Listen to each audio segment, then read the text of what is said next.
Assalamualaikum warahmatullahi wabarakatuh. Perkenalkan, nama saya Lenka Valena Silvia Mesak dengan NIM E2110552.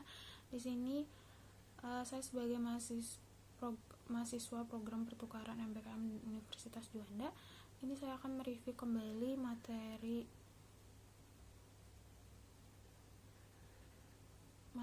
pertemuan ke-6 mata kuliah hukum pidana yang membahas tentang KUHP dan RKUHP.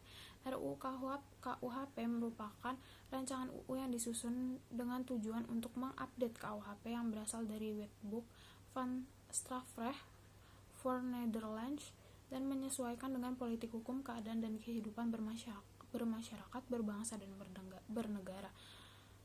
Hadzaartikelen adalah warisan kolonial Belanda yang juga disebut pasal penghinaan presiden karena dikategorikan sebagai kejahatan kepada kepala negara, dan delik ini, Hadzal, adalah cara pemerintah kolonial membungkam daerah jajahan yang kritis terhadap penguasa antara hak dan kewajiban HAM.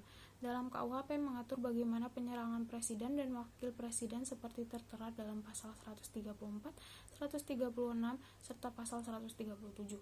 Alasan dicabut MK karena produk hukum kolonial Belanda dinilai menimbulkan multitafsir dan disalahgunakan oleh penguasa.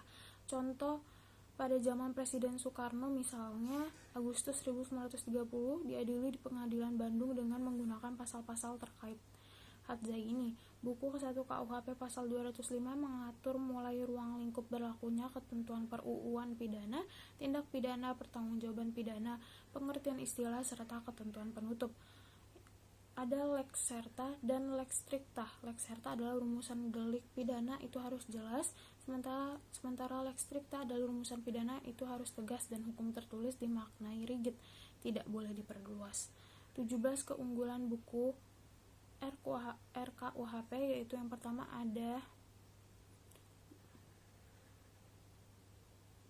bertitik tolak dari asas keseimbangan, yang kedua ada berkodifikasi hukum pidana yang terbuka dan teratas, 3 ada tujuan pemidanaan, 4 ada pedoman pemidanaan, dan seterusnya.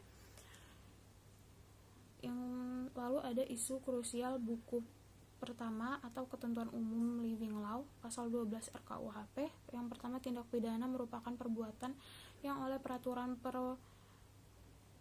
per-UUan diancam dengan sanksi pidana atau tindakan. Kedua, dinyatakan sebagai tindak pidana harus bersifat melawan hukum yang hidup di masyarakat. Ketiga, setiap tindak pidana bersifat melawan hukum kecuali ada alasan pembenar. Yang terakhir ada pidana mati pasal 67 dan 100 KUHP. RUU KUHP telah mengatur bahwa hakim dapat menjatuhkan pidana mati dengan masa percobaan selama 10 tahun dengan mempertimbangkan rasa penyesalan terdakwa dan harapan untuk memperbaiki diri, peran terdakwa dalam tindak pidana atau ada alasan yang meringankan. Pasal 100 ayat 1. Sekian review materi pertemuan ke-6 hukum pidana. Wassalamualaikum warahmatullahi wabarakatuh.